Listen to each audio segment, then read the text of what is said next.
In the old days, Thailand was once known to be a very fertile land, but in reality there was not a trace of that in what His Majesty saw on those visits. Evidence of abject poverty was everywhere. The people's plight had never been included in any central government surveys, since the areas were hardly accessible by road. In times of bad drought, we had no rice grains to mill even for our own meal.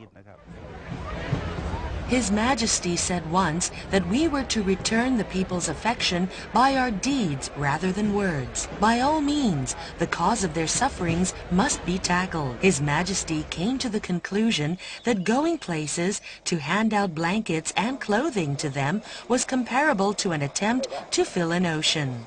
The objective could never be fulfilled. It would be better, he said, for us to see them in person, to inquire through our talking with them and establish where the root cause of their ills lay, why they did not have enough to eat, why rice planting came to zero harvest.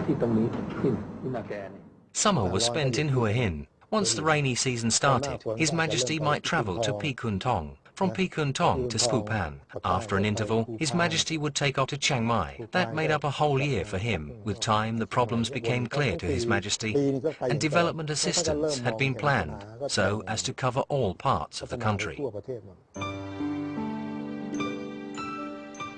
During General Prem Din Sulanon's premiership, more than 2 decades later, the government made it a point to help ease His Majesty's burden by accompanying His Majesty on his working trips and working to assist the poor on a more concrete and systematic basis. General Prem remarked to Ajahn Sanot and Dr. Sumet that it was not right to sit back while His Majesty was toiling in those rough and remote border areas. What more, financial support was also from his own personal pocket. The missions should be the government's responsibility instead.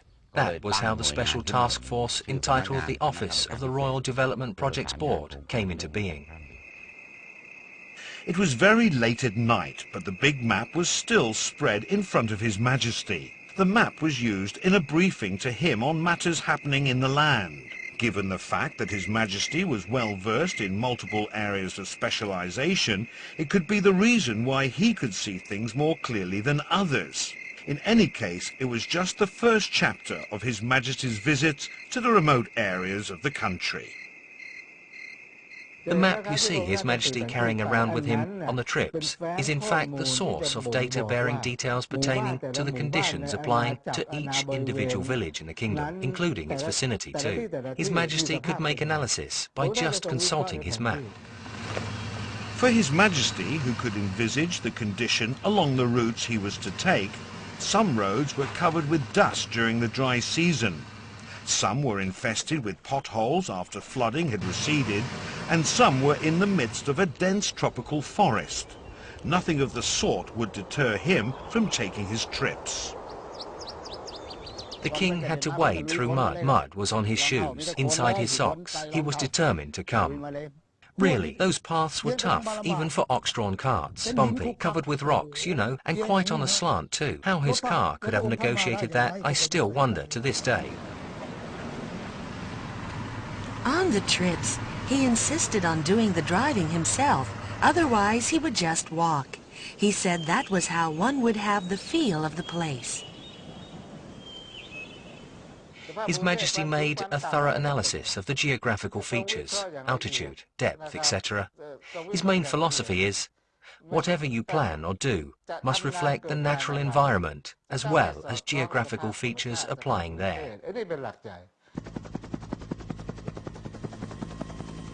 Traveling by other means of transportation, such as by helicopter, His Majesty would review and revise his maps. He would be very displeased seeing members of his entourage asleep, saying flying by helicopter is a privilege.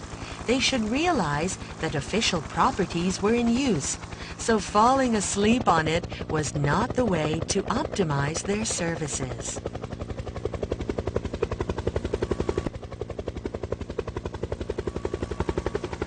His Majesty was looking at the actual site referred to in the map spread before him the previous night. The people, village headmen and officials representing the government sectors concerned had a chance to brief His Majesty further so that he could make final corrections or enter updated notes. You see, they had been out for years. What he did was to inquire with the local people, pointing at the spot of his interest. He would ask whether this or that still existed, if any. He then scribbled some notes before handing them over to army personnel on duty for further actions. I think he was security personnel. I was village headman then. His Majesty asked me if the spot where he was pointing at on the map was called Sub Sombun. Was there a source of water? I told him yes. Well, it's subterranean water, sir. You mean water is available year-round? I said yes. Development work must take account of the local environment in terms of the physical environment. The sociological environment, we mean certain characteristics which we cannot force people to change. We just go in and find out what the people really want and then fully explain to them.